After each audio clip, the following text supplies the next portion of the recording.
What is going on, Terran House? Totama here, and today we're in the chair. This chair is the Archon Shard chair with my helmet named Muda Muda Muda Muda Muda. And as you can see, we have the basic colors of Archon Shards as well as some towels. And I kind of wanted to, give a breakdown on Citrine, a frame that Brother Kargan has been taking a liking to, so I wanted to give him a nice build rundown and video. And I kind of also wanted to use this video to explain how Archon Shards work, since all of you now have access to the three basic colors, being Crimson, Amber, and Azure. So, first off, let's get into the difference between the regular ones and the Talforged ones. The Talforged ones have a 50% bonus. That's it. So as you can see, this one has 10% ability strength, 10% ability duration. This one has 15% ability strength and duration. Cool. That's it. So what are we doing here? We are looking at putting on some casting speed for Citrine. Citrine is a very nice Warframe because she's actually kind of the pinnacle of what the Archon Shard system can get out, what you can get out of the Archon Shard system for me personally.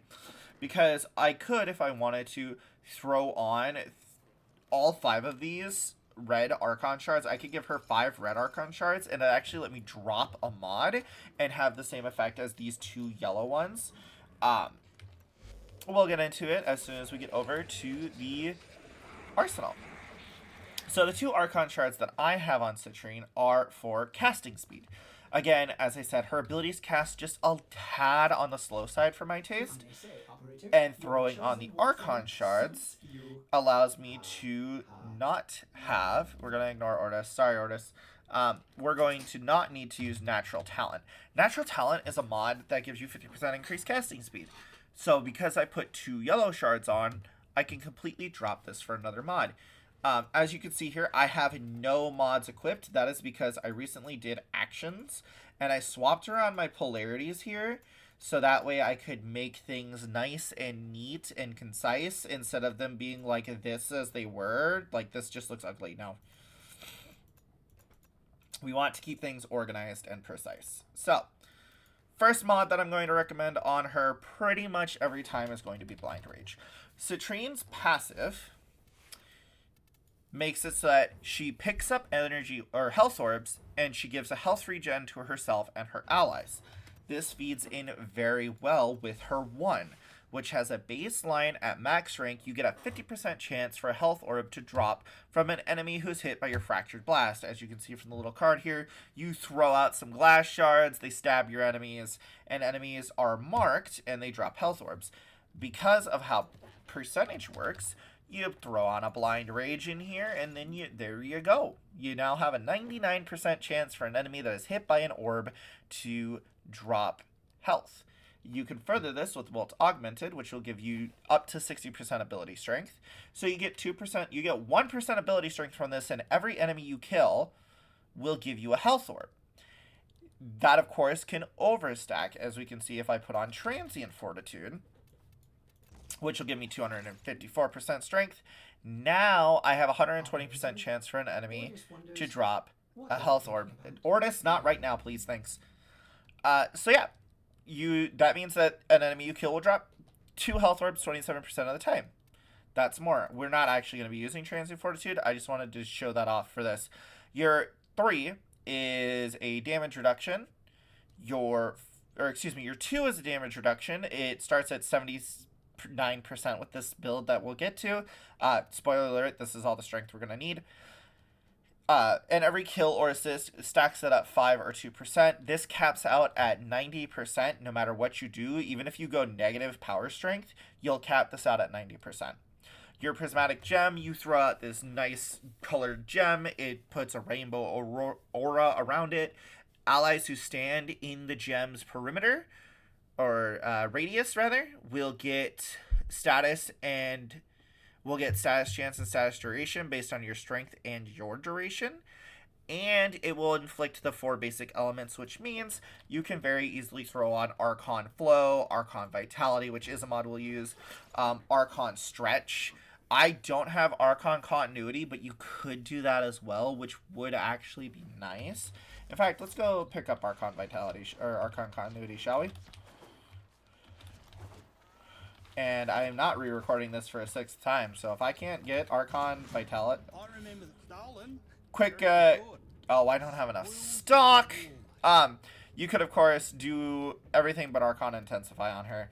This will give you a corrosive status effect, which should actually be pretty nice for her. You would need to put more Forma on her for that, and, of course, you would need to max out another primed mod, which I don't think you want to do. But for now, regular continuity is more than fine. If you have primed, the primed is obviously what you would want. And there you go. You get that nice extra duration. The next mod that I'm going to recommend is Equilibrium. Now, Equilibrium is a mod that I would hard and fast. You will always put this on Citrine. You generate health orbs. You force generate health orbs. Equilibrium will make it so that every health orb you get is worth its same value plus 10% in energy. Health orbs drop at 100, which means every health orb you pick up is 110 energy.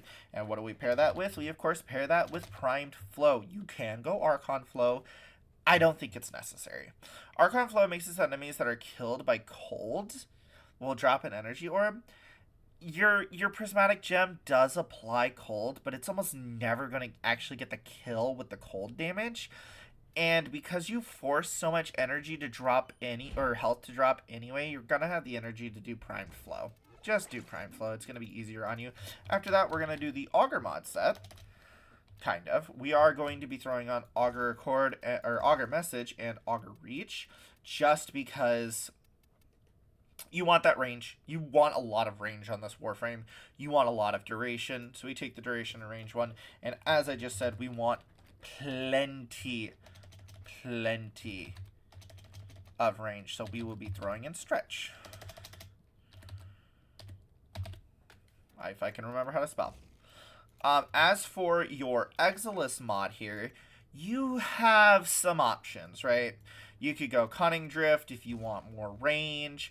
Honestly, Endurance Drift is not bad if you want just that little bit more max energy. You could go... Obviously, if you have Prime Sure-Footed, you could go with that. That would be really good and let you use explosive weapons. You can go Power Drift for the extra strength, and then you get that breakpoint earlier for your Fractured Blast. You could go Preparation and just start with maximum energy. You have some options. I would definitely recommend either Power Drift if you want more strength, or Cunning Drift for extra range.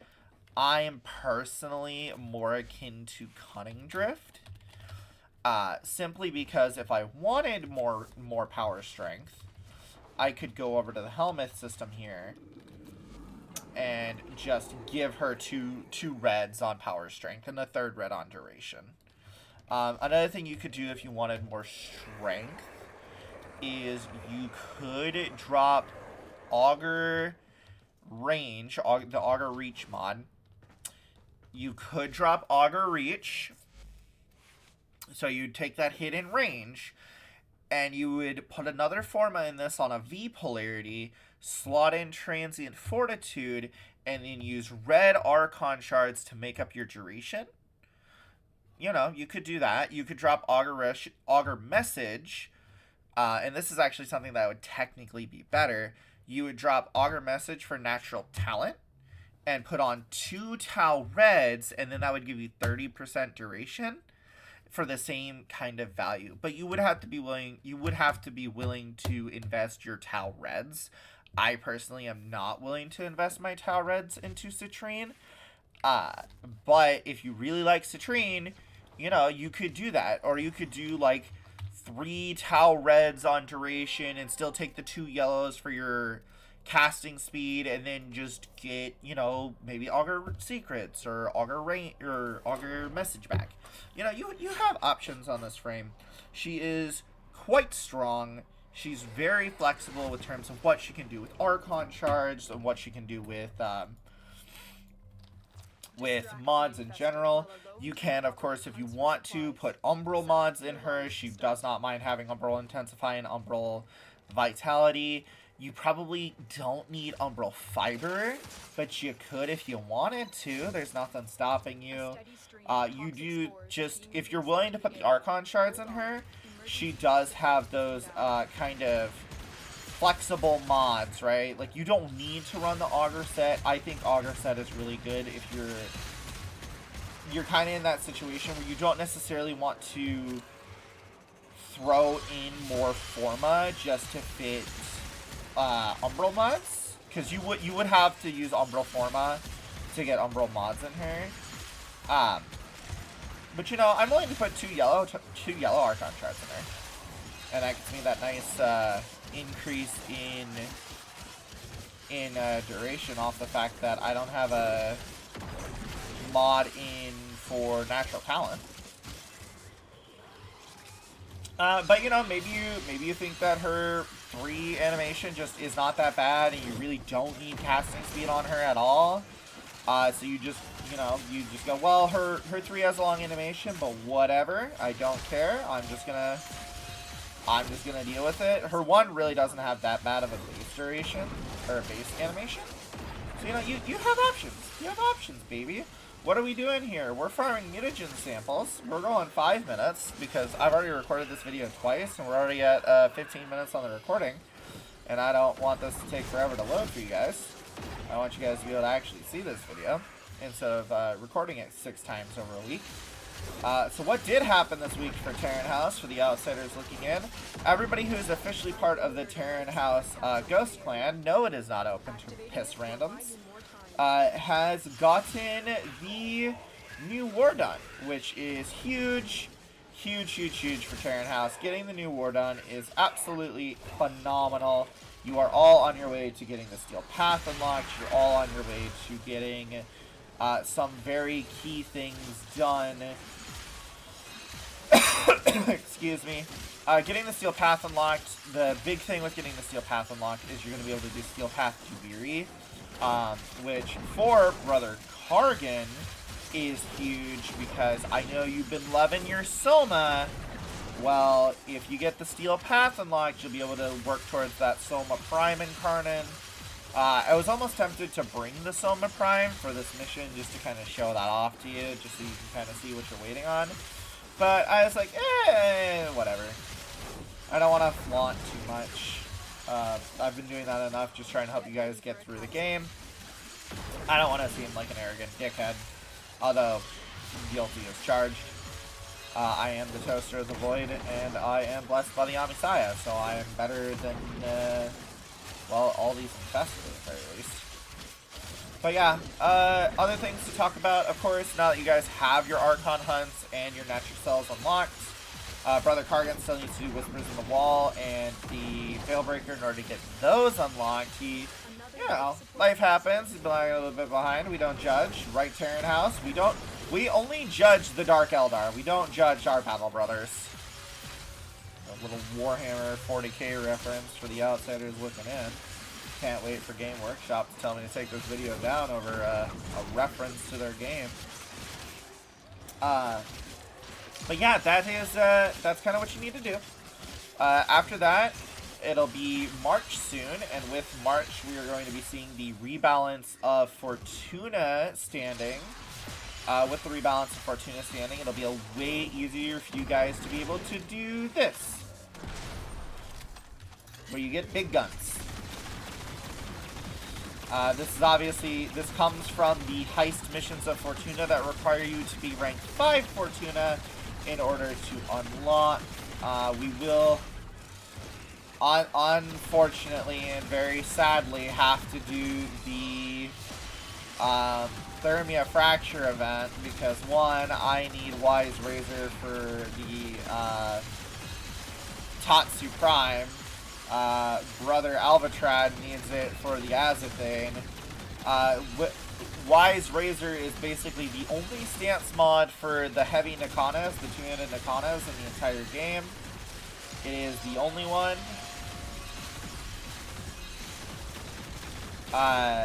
Which means that if you want to use heavy Nakanas with the stance mod, you need it. And they only come from it only comes from the coolant arachnoids, from what I could tell on the wiki, and from the drop tables on it. Plus, you guys are going to want to fight Exploiter Orb for her drops, especially the Lazulite Toroid, because the Lazulite Toroid is basically the best way to level up the Vox Solaris Syndicate in the entire game once you have access to the back room. But hey, 26 mutagen samples, I will take it. That's what I came here for. Not the best farm that I've ever done, but I am not a farm-centered frame. I'm not Korra, I'm not a Hydroid, I'm not Necros, but I had a nice, easy time, right? Like, I don't think my shields ever dropped once. This frame is very survivable. You need like the base, you need like some basic survivability.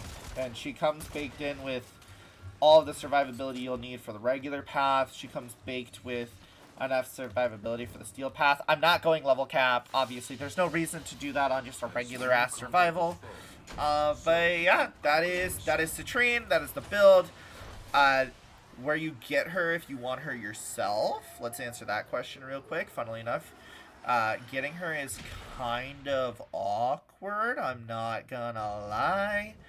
But you know, it is what it is. Let's talk about it. So to get Citrine, if you don't want to purchase her with platinum, there is a mission on Mars that's called Tie-in Pass. This is a mirror defense. As you can see, there are 2 crystals on that.